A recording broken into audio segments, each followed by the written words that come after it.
I needed some oven mitts for my new apartment, and since I had just the right materials left over from another project, I figured I'd make them myself. The first step was to make a pattern. I traced a rough outline of my hand and made sure I had plenty of room all the way around. Then I added 1.5 centimeters of seam allowance. The oven mitts will consist of 4 layers. The inner and outer layer should both be cotton so that they can handle the heat. For the outside, I used some cotton canvas that I had left over from Laura's jacket. For the inner layer, I used some basic thin cotton.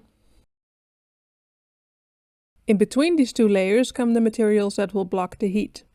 I'm using heat-resistant batting that I have left over from the ironing board covers, and a layer of heat-reflective batting that I used for my ironing mat. Together, these should be more than capable of doing the job. I'll be quilting the layers together to keep them from shifting. To do this, I drew out a grid with a ruler and chalk, and then sandwiched the layers together. I used a straight stitch and started sewing from the middle outwards. The reason I do that is because the friction from the presser foot and the feed dogs tends to move and stretch some layers more than others. Quilting from the center outwards makes sure you don't get any bunching up. This is one of those things where, when I first started sewing, I thought it was a waste of time.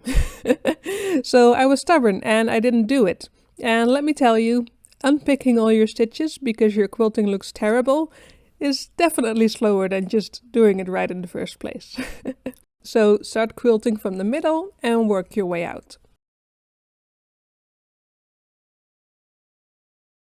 Because I do expect the layers to move and stretch a little bit, I didn't cut the other layers to their final shape. I'll cut them afterwards, and that way it doesn't matter if they moved around at all.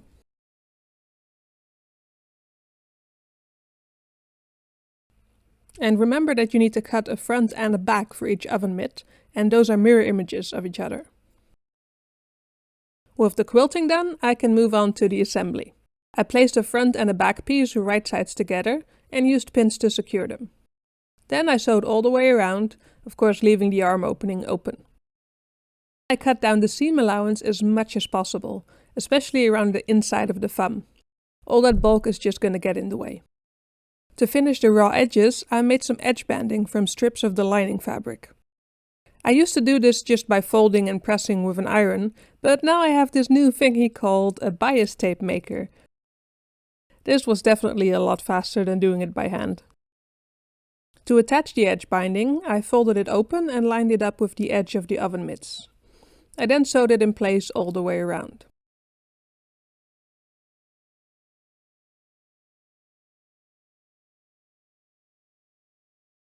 Next, I folded the edge binding over to the other side, with the fold facing inwards to hide the other raw edge as well. Another go around with the sewing machine. And that's that. I turned the oven mitts right side out, which was a bit of a challenge, and then I did the same to finish the arm openings. These are a little trickier because there's not as much space to move around in, but the process is exactly the same. Finally, I added some simple loops so I can hang them in my kitchen. And that's it. You really don't need a lot of materials for this project, so it's a great way to get rid of scraps. And on top of that, it's a very functional project. I tested these out while I was making dinner the other day, and they work great. I couldn't feel any heat seeping through when I was taking my dishes out of the oven, so I call that a success. Thank you for watching, and I'll see you next time.